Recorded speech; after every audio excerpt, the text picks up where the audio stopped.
जय हिंद प्यारे बच्चों।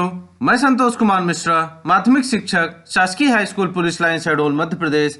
आज की कक्षा में आप सभी का स्वागत करता हूं।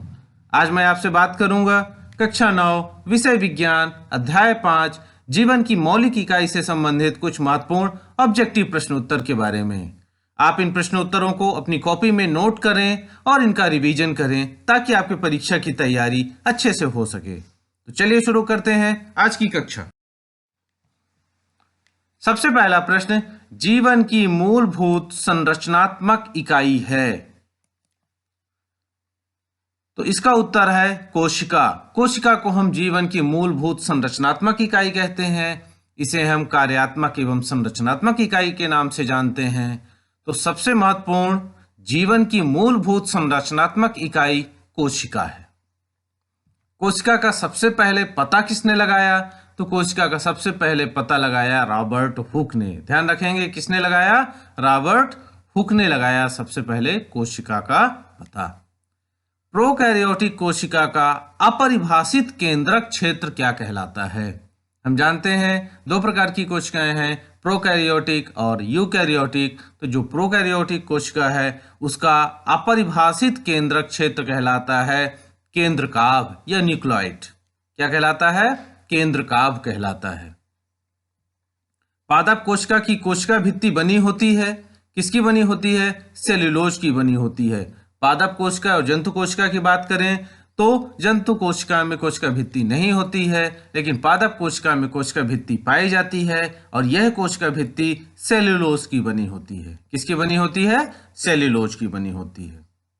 मानव शरीर की सबसे बड़ी कोशिका है तंत्रिका कोशिका। मानव शरीर की सबसे बड़ी कोशिका है तंत्रिका कोशिका या न्यूरॉन। क्रिस्टलीकृत किया जा सकता है, किसे क्रिस्टल के रूप में प्राप्त किया जा सकता है? तो ध्यान रखेंगे विषाणु को क्रिस्टलीकृत किया जा सकता है। केवल विषाणु को क्रिस्टलीकृत किया जा सकता है। कौन सा कोशिकांग अंतः कोशिकीय परिवहन तथा उत्पादक सतह के रूप में कार्य करता है? तो इसका उत्तर है एंडोप्लाज्मिक रेटिकुलम। इसका उत्तर है एंडोप्लाज्मिक रेटिकुलम। कौन सा कोशिकांग कोशिका में बने पदार्थों का संचयन, रूपांतरण एवं पैकेजिंग का कार्य करता है? वह कौन सा कोशिकांग है जो कोशिका में बने पदार्थों का संचयन, रूपांतरण एवं पैकेजिंग का कार्य करता है? तो इसका उत्तर है गोल्गी उपकरण। ऐसे अंगक जिनका अपना आनुवांशिक पदार्थ होता है, ये दो अंगक हैं माइटोकॉन्ड्रिया एवं लवक। इनका अपना आनुवांशिक पदार्थ होता है, जेनेटिक मटेरियल होता है, माइटोकॉन्ड्रिया एवं लवक का। आत्मघाती थैली या सुसाइड बैग किस अंगक को कहा जाता है? तो इसका उत्तर है लाइसोसोम। किसे कहा जाता है? लाइसोसोम को कहा जाता है। पौधे किसकी उपस्थिति के कारण हरे होते हैं? तो हम जानते हैं पौधे हरित लवक की उपस्थिति के कारण हरे रंग के होते हैं। पाचक एंजाइम किस अंगक में पाए जाते हैं? इसका उत्तर है लाइसोसोम। लाइसोसोम को ही हम आत्मघाती थैली के नाम से भी जानते हैं। किस अंगक को कोशिका की रसोई कहा जाता है? तो कोशिका की रसोई के रूप में हम हरित लवक को जानते हैं। भोजन का निर्माण रसोई में होता है और पौधों में भोजन का निर्माण के लिए कौन उत्तरदायी है? तो हरित लवक। कोशिका सिद्धांत किसने प्रतिपादित किया? कोशिका सिद्धांत दिया स्लाइडन एवं शॉन ने। जीव द्रव्य नाम किसने दिया? जीव द्रव्य नाम दिया जे.ई. पुरकिंजे ने। किसने? जे.ई. पुरकिंजे ने। ध्यान रखेंगे कोशिका का ऊर्जा ग्रह अर्थात पावर हाउस कौन सा अंगक कहलाता है? तो कोशिका का पावर हाउस है माइटोकॉन्ड्रिया।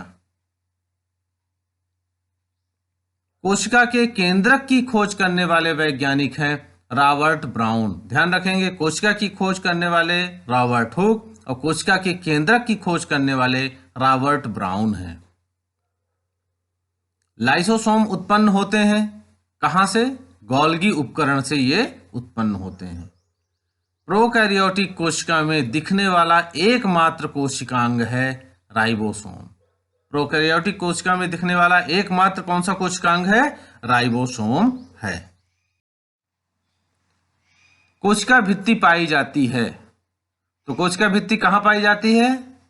कोशिका भित्ति पाई जाती है पादप कोशिका में। कहां पाई जाती है कोशिका भित्ति? पादप कोशिका में पाई जाती है। कोशिका का नियंत्रण कक्ष कौन सा है? तो कोशिका का नियंत्रण कक्ष केंद्रक कहलाता है। जितनी भी गतिविधियां होती हैं सबको कौन नियंत्रित करता है? केंद्रक नियंत्रित करता है। कौन सा कोशिका अंगक कोशिका के अंदर विषैले पदार्थ एवं औषधि को आविष्कृत करने में मुख्य भूमिका निभाता है?